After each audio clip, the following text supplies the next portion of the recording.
আসসালামু আলাইকুম সুপ্রিয় শিক্ষার্থী বন্ধুরা, আশা করি আমরা সকলে মহান আল্লাহ তাআলার বিশেষ রহমতে ভালো রয়েছি।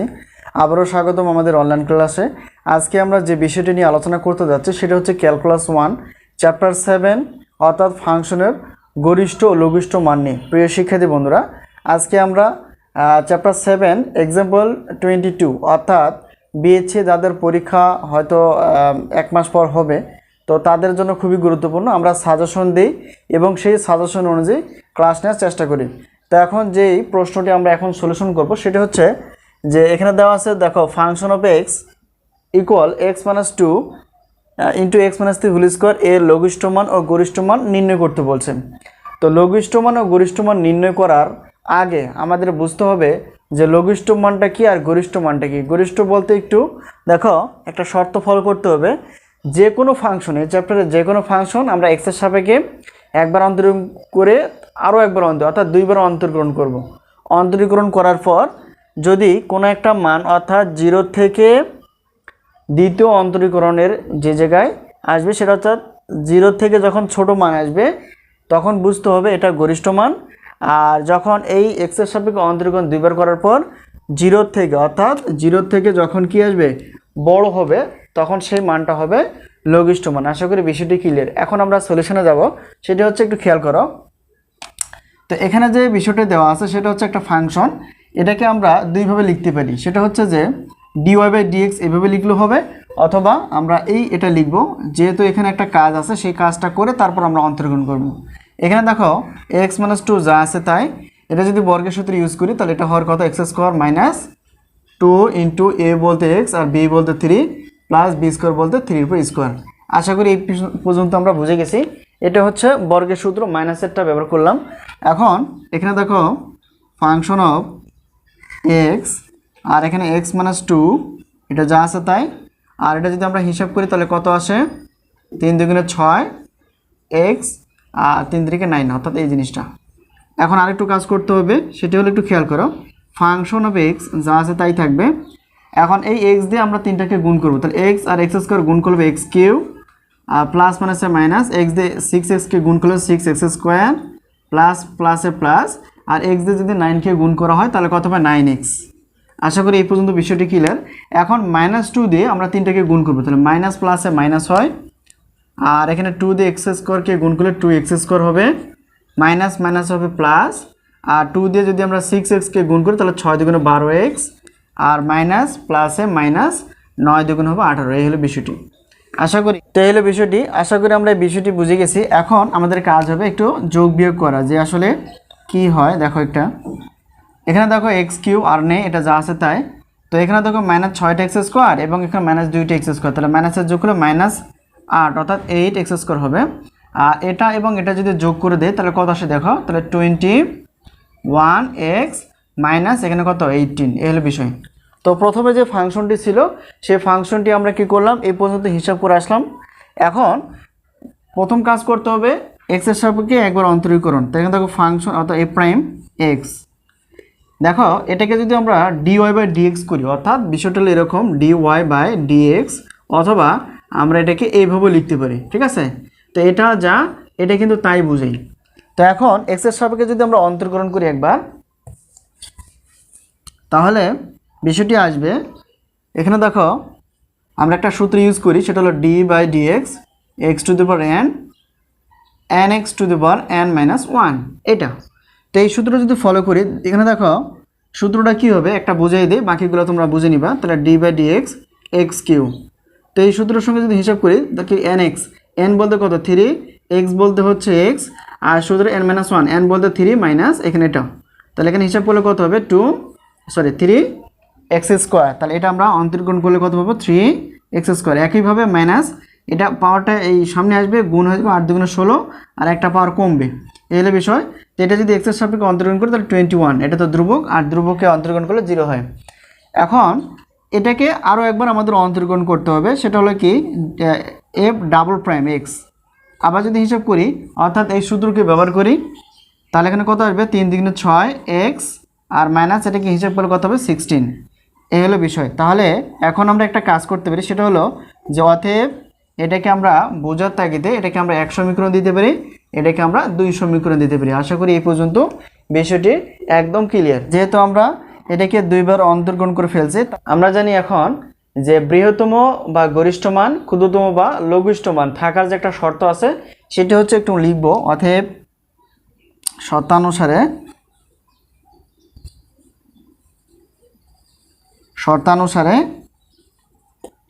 দেখো এখানে কত এ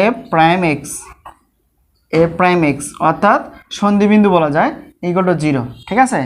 তো এরপর আমাদের কাজ হচ্ছে যে এই যে এ প্রাইম যেটা বের করছি এই জায়গাটা আমাদের নিতে হবে। তাহলে কত 3x² - 16x + 21 = 0।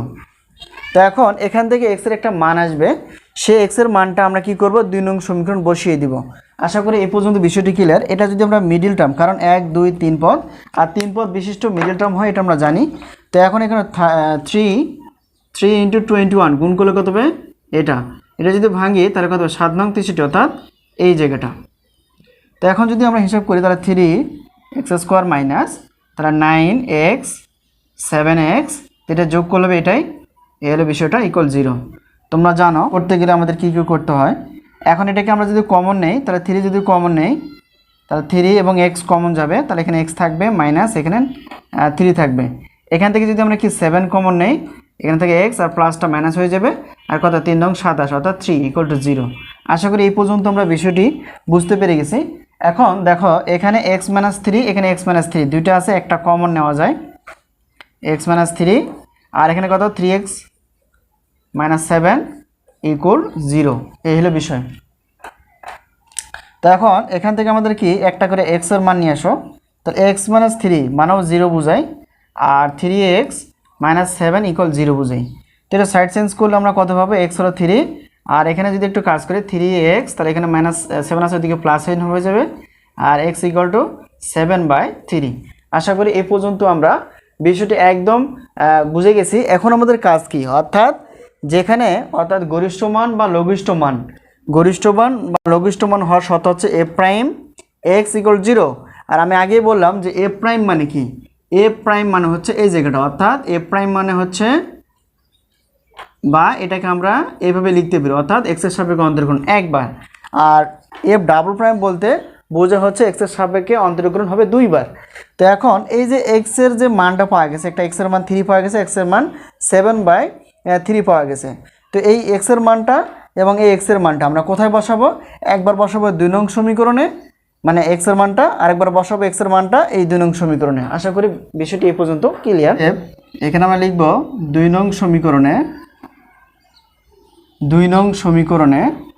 আমরা x = 3 বসাই। তো 2 নং সমীকরণ আমরা বসাবো, 2 নং সমীকরণ কোনটা, এই যে এই জায়গাটা আমরা যেটা সমীকরণ হিসেবে বিবেচনা করলাম, এটা f double prime x equal কত, এখানে জানি 6x মাইনাস হচ্ছে 16।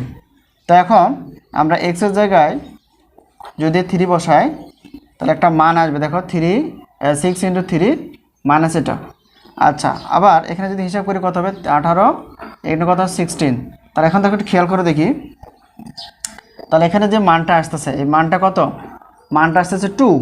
এখন এখানে শত একটু খেয়াল করতে হবে, f ডাবল প্রাইম যদি হয়, তাহলে যদি এরকম x যদি হয় তাহলে সেক্ষেত্রে আমাদের কি এই যে মানটা দেখো একটু খেয়াল করো, f ডাবল প্রাইম x এটা কি 0 থেকে ছোট না 0 থেকে বড়, যদি 0 থেকে বড় হয়ে থাকে অবশ্যই 2টা 0 থেকে বড়, তাহলে 0 থেকে যদি বড় হয় তাহলে এই শর্তটা আসবে, অর্থাৎ এখানে আমরা লিখতে পারবো এই যে জিনিসটা, তাহলে f ডাবল প্রাইম x > 0, তার মানে এই মানটা হচ্ছে 0 থেকে বড়। তার মানে এইখানে আমাদের যে কথাটা লিখতে হবে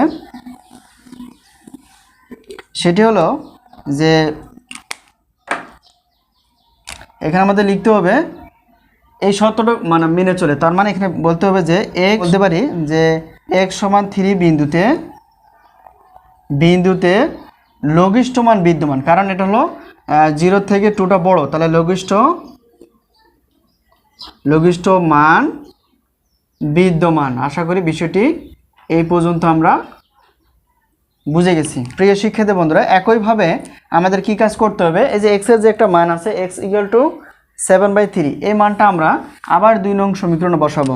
তো আবার একটু খেয়াল করো, আবার 2 নং সমীকরণে আমরা কাজটা করব।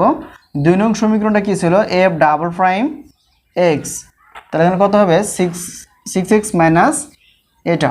এখন দেখো আমরা এখানে এক্সের মানটা এখন কি বসাবো, এক্সের মানটা অর্থাৎ এই যে মানটা বসাবো, তাহলে কত আসে, এক্সের মানটা হচ্ছে 7/3 বসিয়ে দিলাম। এখানে কত 6 ইন্টু এক্সের মান কত 7/3 আর এখানে কত 16। এটা যদি হিসাব করি 3 দুগুণে 6 অর্থাৎ 7 দুগুণে 14 মাইনাস এটা, তাহলে এখানে দেখো বিয়োগ করলে -2 পাবো। এখানে একটু খেয়াল করো, এই যে মানটা আমরা যেটা বের করলাম সেই মানটা কিন্তু আসলে মানে কোন শর্তের মধ্যে পড়ে একটু খেয়াল করো। এটা দেখুন এফ ডাবল প্রাইম এখানে 0 থেকে ছোট না 0 থেকে বড়, অবশ্যই এই 0 থেকে -2 কিন্তু ছোট, কারণ আমরা জানি যে কোনো দেখো একটা সংখ্যাটাকে যদি হিসাব করি 0, এই যে 0, তাহলে এখন 0 আমরা জানি এখানে প্লাসের ঘর হয়, এদিকে হয় মাইনাসের ঘর, তাহলে এখানে +1 +2 +3 -1 -2 অ্যান্ড -3। একটা জিনিস খেয়াল করবা যে 0 থেকে যত ডানে যাব তখন সেই মানটা যত বড় হবে তত সে বড়। এখন 0 থেকে যে মানটা মাইনাসের মানটা যত কাছে থাকবে 0-এর কাছাকাছি সেই মানটা তত বড় হয়। তাহলে এখন যদি খেয়াল করি এই যে দেখো এখানে মাইনাস, তাহলে 0 থেকে -2 কিন্তু অনেক দূরে, তার মানে 0 বড় হবে আর এখানে কি এই -2টা ছোট হবে। তো এই বিষয়টা হচ্ছে এই শর্তের মধ্যে, অর্থাৎ কোনো একটা মান 0 থেকে যদি ছোট হয়, 0 থেকে ছোট হয় তাহলে সেক্ষেত্রে বুঝতে হবে এই ফাংশনটিতে গরিষ্ঠ মান বিদ্যমান। আশা করি বিষয়টি ক্লিয়ার।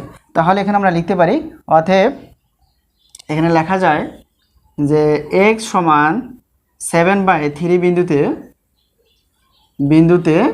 বিন্দুতে কি, অর্থাৎ আমরা শর্ত অনুসারে লিখতে পারবো গরিষ্ঠ মান বিদ্যমান। ঠিক আছে, এই হলো আমাদের আজকের প্রশ্নটির অ্যান্সার। আশা করি আমরা বুঝতে পেরে গেছি। যদি কোনো জায়গায় বিন্দু পরিমাণে বুঝতে অসুবিধা অবশ্যই কমেন্টসে লেখার চেষ্টা করবা।